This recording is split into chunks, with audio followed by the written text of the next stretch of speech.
Programa de opinión de producción nacional independiente, con elementos de lenguaje, salud, sexo y violencia, apto para todo público.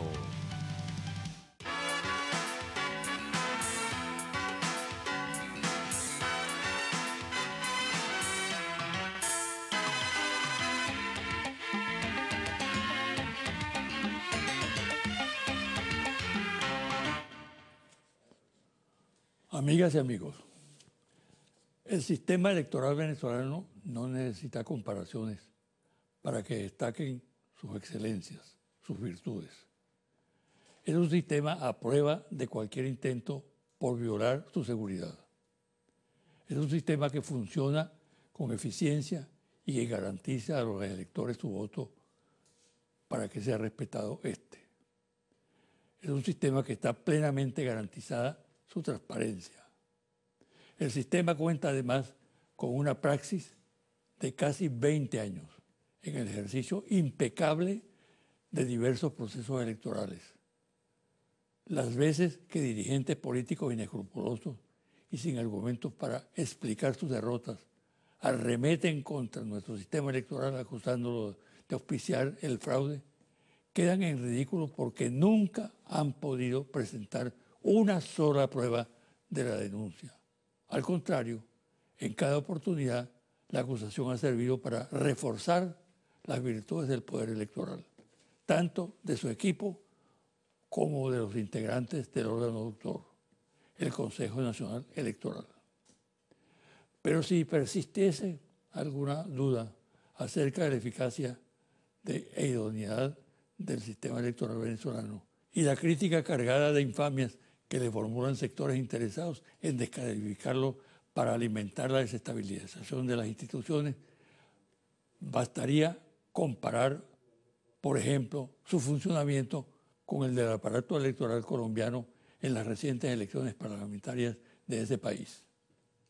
Las informaciones provenientes de Colombia, de los medios de comunicación de esa nación y de los dirigentes que participaron como candidatos en el proceso y en el acto de votación, revelan una situación incompatible con lo que es una verdadera institución de sufragio. Todos los vicios se acumularon el día que los colombianos votaron. Cohecho, fraude, ventajismo, utilización inmoral del poder, brutal abstención, es decir, un cuadro revelador de que el acto de votar del colombiano carece de garantías y que es una burla a la democracia.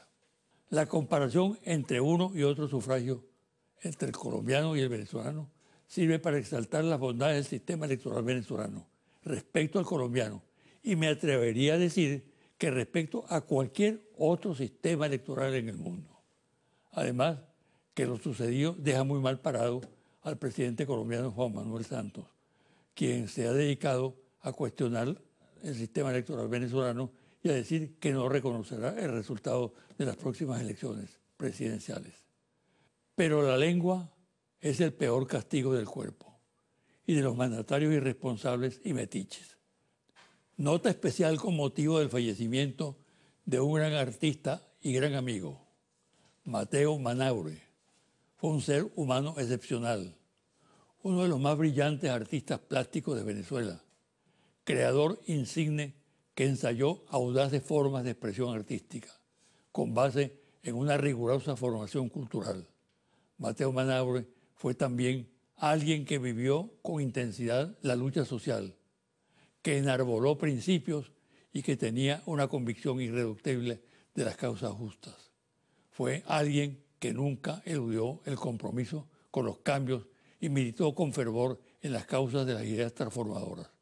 Quienes le conocimos apreciamos su sentido de amistad. Fue sin duda un ser humano completo por la sensibilidad que lo caracterizó, por su extraordinaria obra artística y por el valor que otorgó a la amistad. Paz a su alma y la solidaridad con sus familiares. Pausa y al regresar converso con el analista político y constitucionalista Germán Escarrá.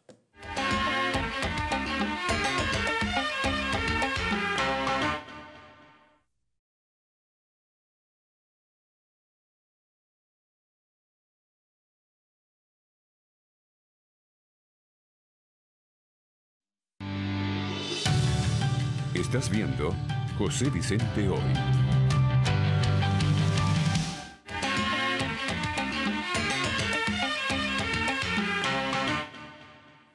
Mi invitado de hoy es el doctor Germán Ezcarra, constitucionalista, analista político y hombre de profundos conocimientos jurídicos. Gracias. Fue constituyente en el año 99 y actualmente lo es en esta constituyente del año pasado, que se inició el año pasado. Bienvenido a este programa. Muchísimas gracias, José Vicente. Muy contento de estar contigo. Igualmente. Ahora, uno de los encargos del actual constituyente es elaborar un texto constitucional. ¿Cómo va eso? Bueno, ¿Atrasado, adelantado?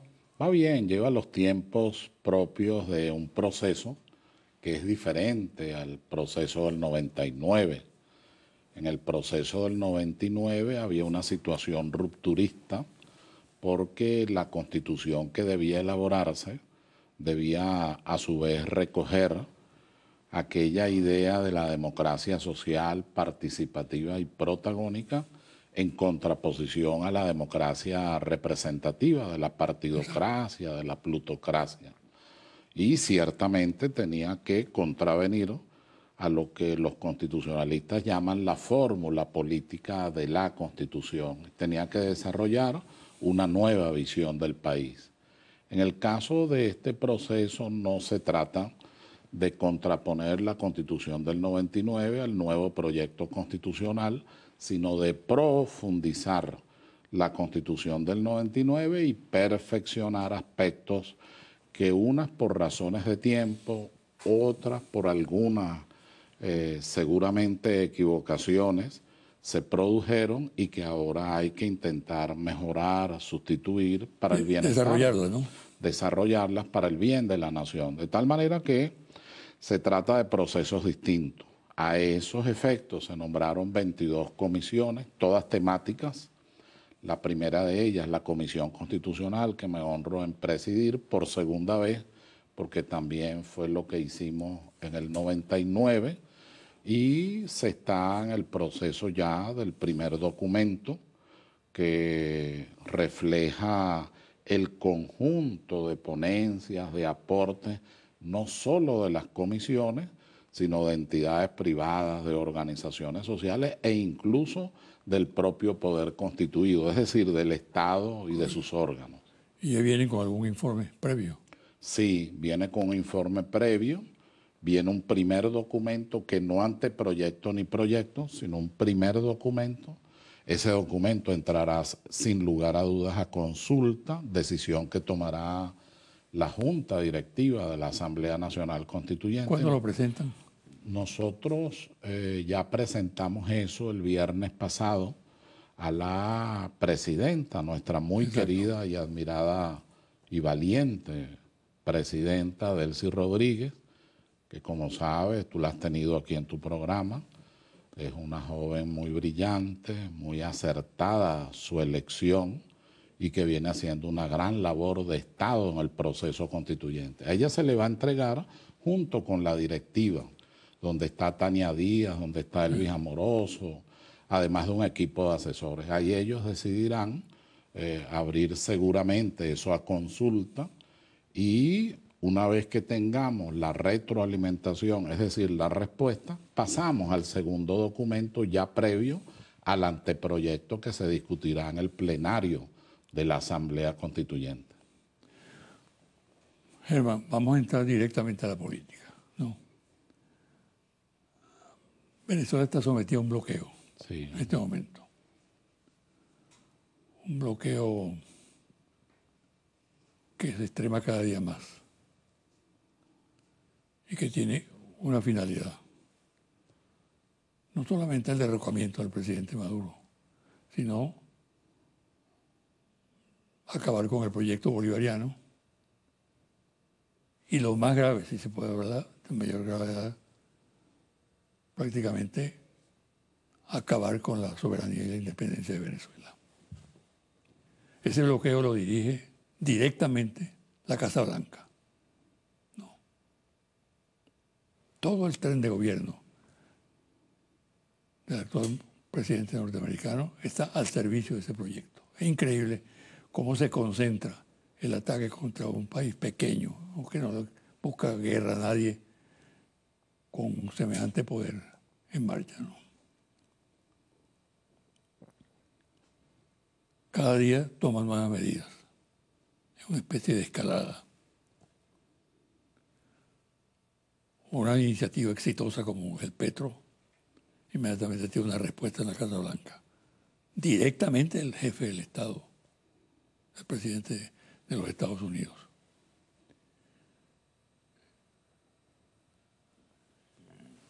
Está rompiendo el orden jurídico internacional el presidente norteamericano. Sí, sin lugar a dudas. La comunidad internacional se expresa a través de la deliberación internacional, sobre todo en las Naciones Unidas, pero también a través de otras organizaciones. Pero ella está sujeta a unos valores, sobre todo en la civilización occidental. Entre esos valores está la autodeterminación, la no injerencia, el principio de soberanía, la configuración de los estados nacionales. El tiempo demostró que el profesor Fukuyama de la Universidad de Yale no tenía razón cuando hablaba no solamente del fin de la historia y del fin de las ideologías, sino que decía que había estados que no debían existir, excepto los grandes estados en territorio y en poder en el mundo, y que el resto de los estados pues finalmente serían vencidos por la realidad fáctica internacional. La verdad es que no es así. Y la tesis esta del Estado fallido, ¿no? Que es la tesis del Estado fallido.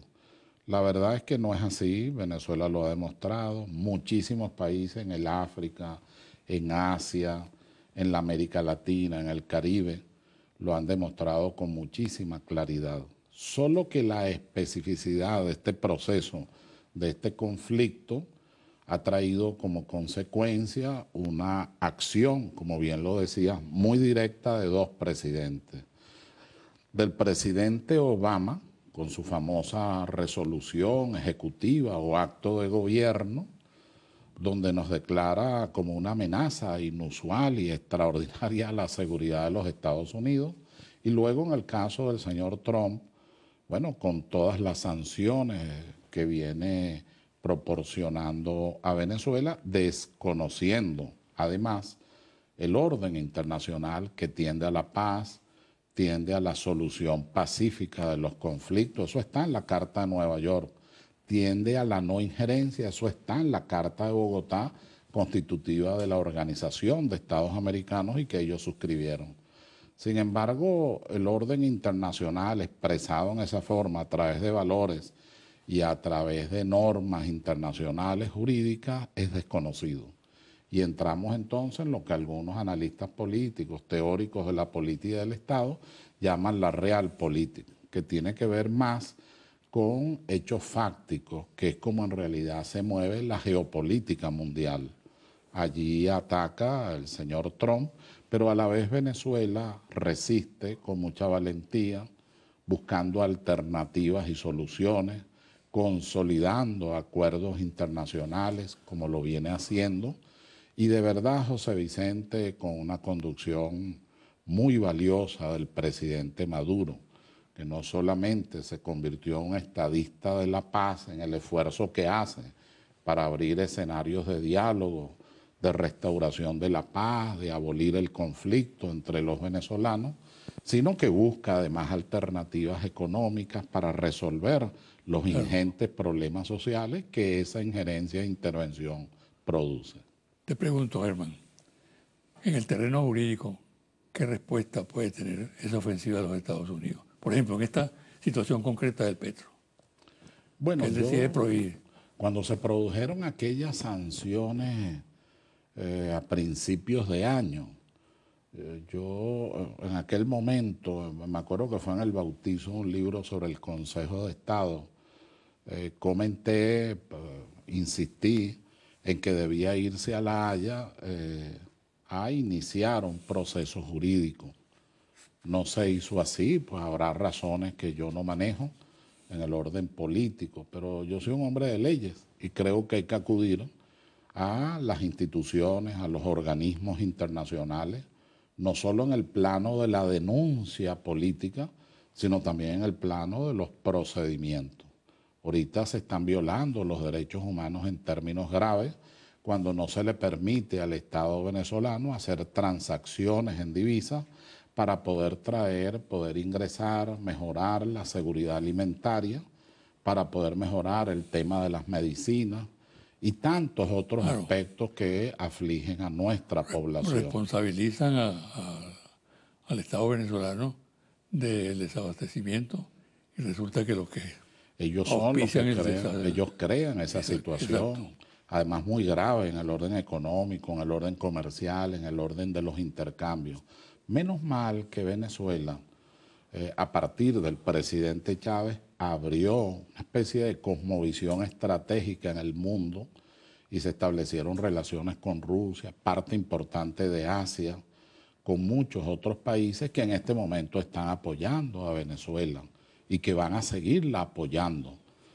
No solamente en el ámbito económico, geopolítico, sino incluso en el ámbito militar y de la seguridad internacional. ¿Tú eres partidario de ir a La Haya? Lo fui y lo soy. Yo creo que independientemente del debate político, de lo que pueda ocurrir en términos de seguridad colectiva, de las operaciones militares aliadas que se pudieran producir, yo soy de los que cree que el ámbito de las leyes, el ámbito de los tratados internacionales, tiene que hacerse efectivo. Y el organismo que tenemos, el político, sería la Organización de las Naciones Unidas, pero el jurídico es la Corte Internacional de Justicia. Claro. Ya lo hizo Nicaragua y además lo hizo victoriosamente. En algún momento lo hizo Egipto y también lo hizo victoriosamente. Y hay una serie de países, bueno, con una argumentación incluso no en términos tan graves como la nuestra y de pruebas tan fehacientes como la nuestra, y han logrado el restablecimiento e incluso la indemnización frente a los Estados Unidos. ¿Qué vía escogeríamos?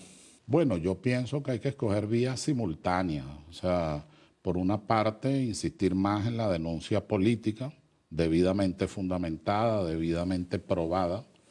Nosotros tenemos un cuerpo de embajadas en todas partes del mundo.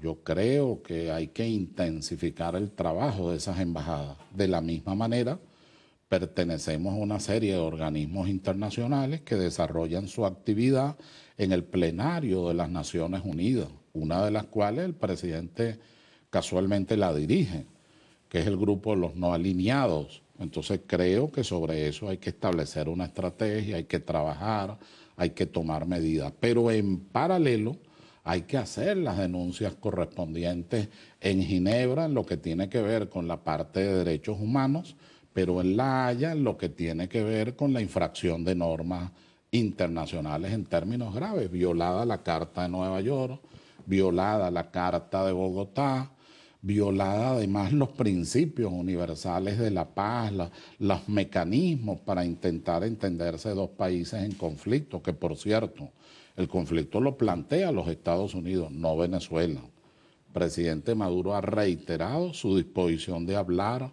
su disposición de conversar, pero también que se respete nuestra autodeterminación nacional y nuestra soberanía.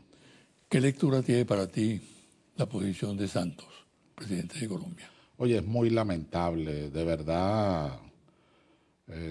Cuando uno piensa en nuestra historia y se da cuenta que Colombia nace en 1819, aquel 15 de febrero, en ese periodo, la ley fundamental de Colombia, después el Libertador convoca en el Rosario de Cúcuta a la constituyente de 1821 y se constitucionaliza la ley fundamental de Colombia. Cuando uno piensa que como hermanos luchamos por todo el continente para generar la libertad, para darle dignidad y autodeterminación a nuestros pueblos, la verdad es que resulta incomprensible esa conducta si no la ubicamos en lo que es la estructura de Colombia. Hay una oligarquía Esa oligarquía fue la misma que asesinó a Gaitán. Esa oligarquía es la que casualmente confronta cualquier avance social de ese pueblo, y esa oligarquía es la que quiere un conflicto con Venezuela en estos momentos. La estrategia no solamente de un estadista. ¿Qué peligro hay de un ataque? O de que participe en una combinación de fuerzas. No, sin lugar a dudas, la posibilidad existe. En estos días había un movimiento en el costado andino, fueron disuadidos. Hay situaciones muy delicadas en el ámbito fronterizo, hay situaciones también delicadas en la movilización demográfica, y frente a eso, bueno, hay que insistir en el diálogo, no en el conflicto. Frente a eso hay que procurar fórmulas que al final hagan entender a los gobiernos, porque esto no es un tema de los pueblos.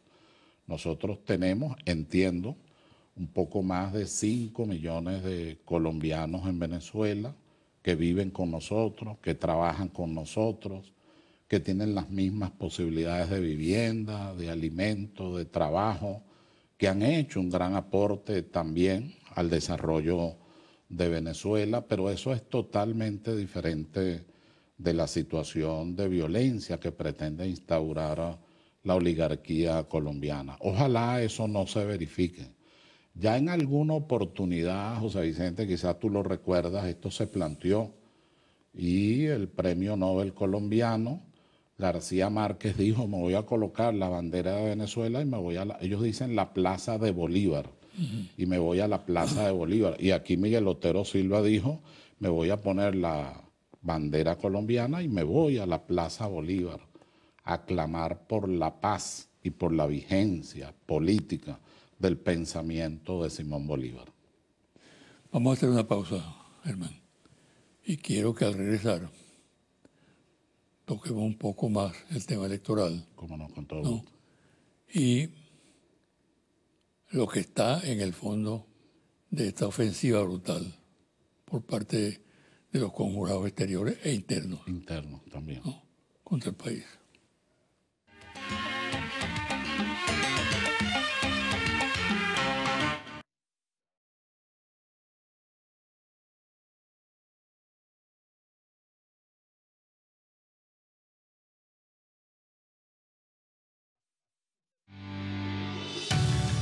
Estás viendo José Vicente Hoy.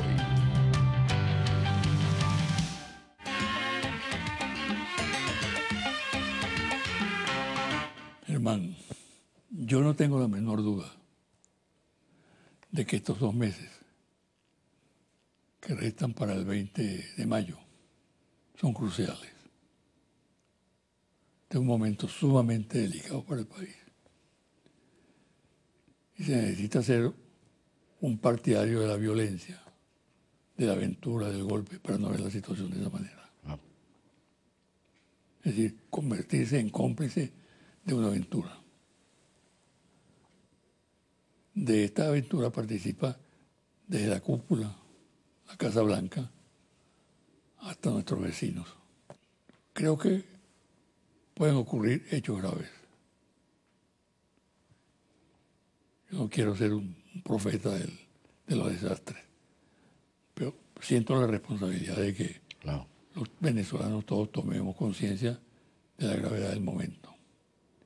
Porque al señor Trump y todos sus acólitos, y al señor Santos, y al señor Temer, y al señor Macri, al señor Rajoy, y etcétera, etcétera, se les ha metido en la cabeza que hay que impedir que Maduro sea reelecto.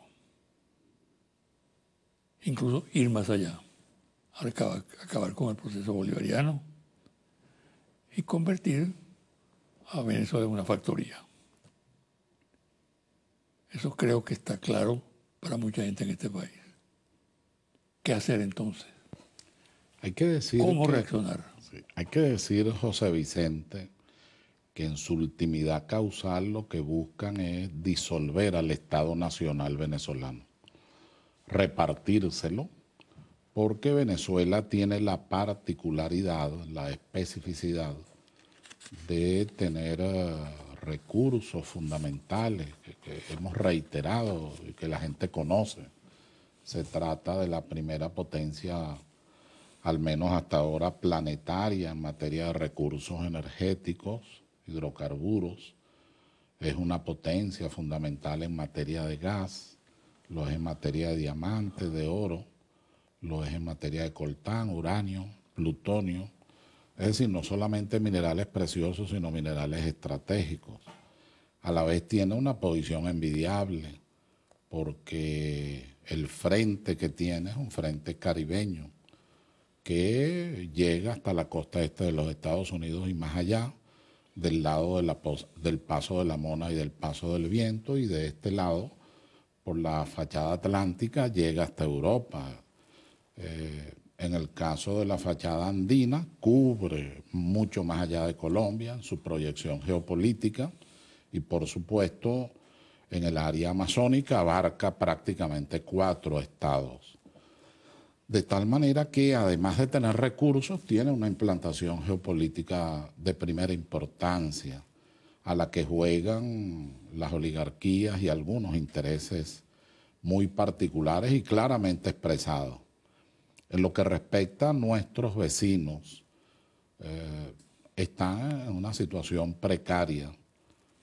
La legitimidad, si se puede hablar así, las encuestas, la aceptación del señor Santos es muy débil. La aceptación de Temer en Brasil es extremadamente débil. Veamos lo que acaba de ocurrir en Perú. No solo es que era débil, sino que finalmente se desmoronó y termina renunciando ante la Asamblea Nacional. Allá es unicameral también. En el Perú, el presidente de la República Peruana. Lo mismo podríamos decir en Argentina. Los movimientos sociales están desplegados y están presionando fuertemente al señor Macri.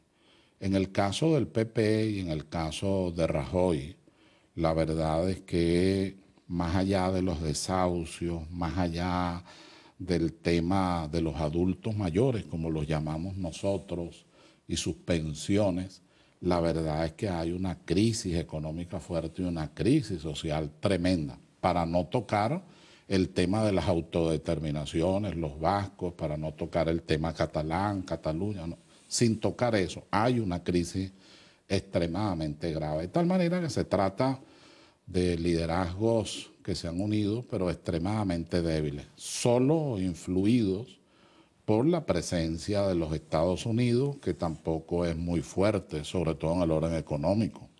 La situación de los Estados Unidos, de su deuda interna, de su intercambio comercial con China, nos los demuestra.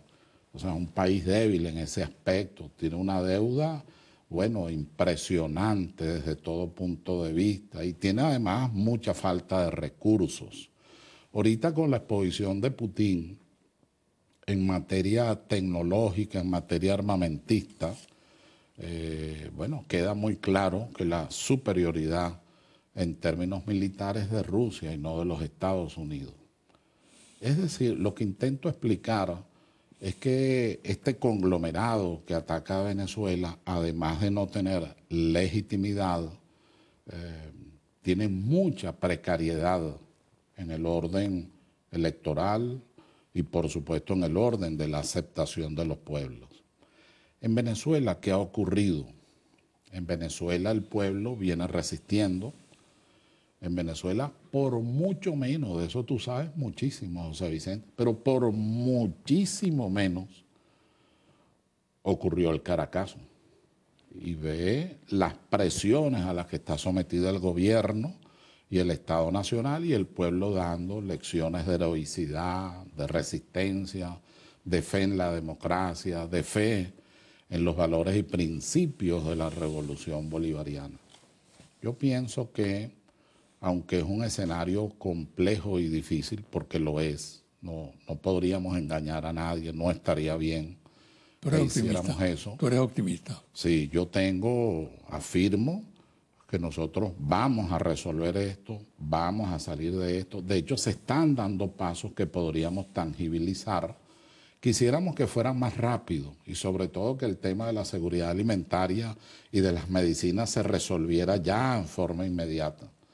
Pero se están dando pasos fundamentales e importantes y estoy absolutamente seguro de la inexorabilidad de la reelección del presidente Maduro. Presidente Maduro muy vinculado a nuestra manera de ser colectiva, muy identificado con los sectores populares, la gente capta muy bien su mensaje y la lucha que está dando. No es que es una lucha cualquiera, se está enfrentando. Después del Imperio Romano, creo que podríamos decir que es el imperio más grande y más fuerte que ha tenido la humanidad, que es el de los Estados Unidos y sus aliados. Eso es lo que está enfrentando Venezuela en este momento.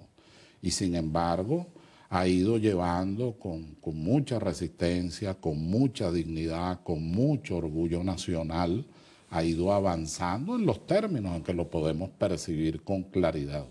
¿No te parece insólito, Germán, que por lo menos en este proceso Venezuela no tenga una oposición? Oye, la parte interna, te comento, José Vicente, con la amistad y aprecio y admiración que te tengo, te lo digo con toda confianza, es doloroso.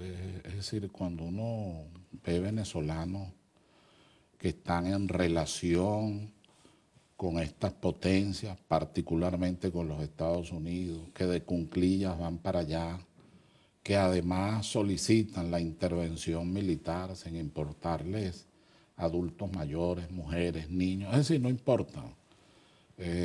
Su único pensamiento es salir de Maduro, ni siquiera hay una propuesta en el ámbito económico, en el ámbito social, en el ámbito político, ni siquiera en el ámbito constitucional, que alguien dijera, bueno, en vez de presidencialismo, sistema parlamentario, en vez de unicameralidad, bicameralidad, en vez del poder judicial de esa manera, vamos a hacer un poder judicial con presencia de los ciudadanos y más popular. No hay ninguna propuesta.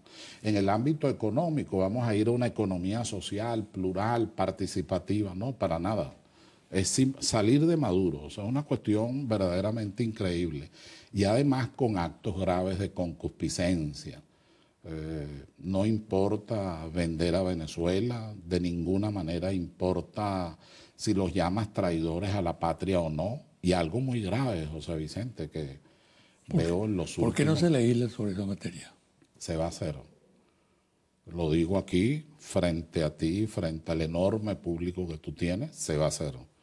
En la Constitución, uno de los puntos que se va a tocar es casualmente ese, el de la traición a la patria, con todos los cuidados que hay que tener, pero yo creo que en esa materia hay que ser muy serio. Claro. De la misma manera, en materia de educación, porque se ve que hay un tema de precariedad en el orden histórico, en el orden geográfico. Pero nunca los delincuentes habían sido tan obscenos como en esta oportunidad. Nunca habían sido tan groseros y tan obscenos. Y además sin importarles la colectividad, el pueblo, la familia. Destruir a la familia sin ninguna importancia ni cargo de conciencia. Yo creo que frente a eso hay que actuar con mucha claridad. La constituyente va a ser muy firme en esa materia y ya se están estudiando varias propuestas que se evaluarán de acuerdo, por supuesto, al derecho comparado, al derecho internacional, civilizado, democrático, pero se tienen que tomar medidas muy fuertes en esa materia. A eso hay que agregar, he dicho por allí varias veces, que en la constituyente del 99 fuimos débiles en lo que es la defensa de la propia Constitución democrática, a diferencia de la del 61. Era más bien fuerte en esa materia. Y esa debilidad nos lleva ahora a hacer una reflexión y a colocar las normas siempre en el marco del derecho comparado democrático, constitucional, siempre en el marco de los tratados, porque nosotros tenemos unas bases comiciales muy estrictas y qué bueno que lo sean. Dicen las garantías democráticas, la tradición de la república, la progresividad de los derechos humanos y el respeto a los principios y valores del jus gentium, del derecho internacional, del derecho de gentes. Yo siempre he dicho que nosotros somos supraconstitucionales respecto de la Constitución, que vamos a perfeccionar, pero no lo somos respecto a las bases comiciales, que son inamovibles, son las que encuadran nuestro comportamiento y la acción para llevar al pueblo de Venezuela un proyecto de constitución y que él decida lo que soberanamente considere. Germán, aquí hay que salirle al paso a la siembra de pesimismo, Sí, así es, que se hace de manera deliberada y con muchos recursos. así es. Tú eres una voz acreditada en este país. Muchas gracias. ¿Por qué no das una respuesta? La respuesta es, en primer lugar, Como un mensaje. nosotros tenemos que rescatar con fuerza el amor a la patria. El amor a la patria empieza con Simón Bolívar. He visto por ahí denuestos, críticas incluso poco académicas sobre el pensamiento del padre libertador y sus ejecutorias. No van a destruir esa imagen. Como decía Choquehuanca, tu sombra crecerá en la historia como cuando el sol declina en la tarde, o sea, se hará inmensa. Pero además de eso es un Estado nacional con un gran pueblo, muy sabio, muy resistente, con una gran capacidad de lucha y con gente, empresarios. Nosotros tenemos en la Asamblea Constituyente extraordinarios empresarios, de verdad. Qué maravilla esa decisión que se tomó. Extraordinarios empresarios, muy patriotas, muy defensores, como tiene que ser, de la propiedad privada, muy defensores del equilibrio entre el individualismo y el interés social y colectivo y el interés de la patria, pero por sobre todas las cosas amantes de Venezuela. Yo estoy seguro que vamos a tener pronto un mejor porvenir y de la misma manera te digo, eso está íntimamente vinculado a la reelección del presidente Maduro Moros, Nicolás Maduro Moros, que ha hecho un esfuerzo que lo va a colocar en un lugar muy importante de la historia política de Venezuela. Bueno, muchísimas gracias. Gracias, José. Y mucha Vicente. suerte. De verdad, gracias. Bueno, una pausa y al regresar, los confidenciales.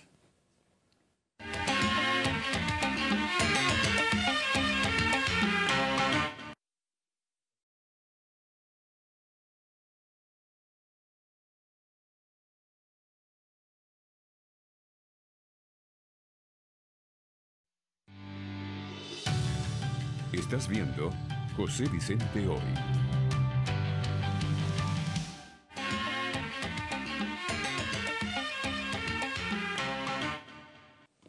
Y ahora, los confidenciales.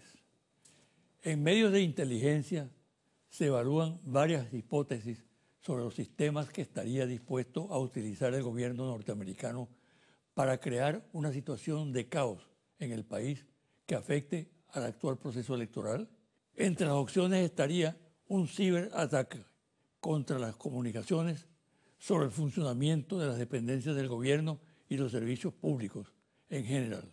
Esta modalidad se ha utilizado en escenarios bélicos por países que dominan avanzadas tecnologías. Actualmente se libra en la oposición un debate interno que no trasciende. Un sector considera que no hay que dejarse arrastrar por las actitudes extremas que plantea que cualquier vía en las actuales circunstancias es transitable, particularmente el golpe militar. La presión para que se acentúe el bloqueo al país, como las transacciones bancarias y la venta de alimentos y medicinas. Esta posición se plantea incluso la intervención de una Fuerza Armada de carácter multinacional. Esta línea considera que para adelantar esta iniciativa se cuenta con el apoyo del presidente Juan Manuel Santos, quien, según parece, ha logrado convencer a los altos mandos de la Fuerza Armada colombiana para asumir la operación.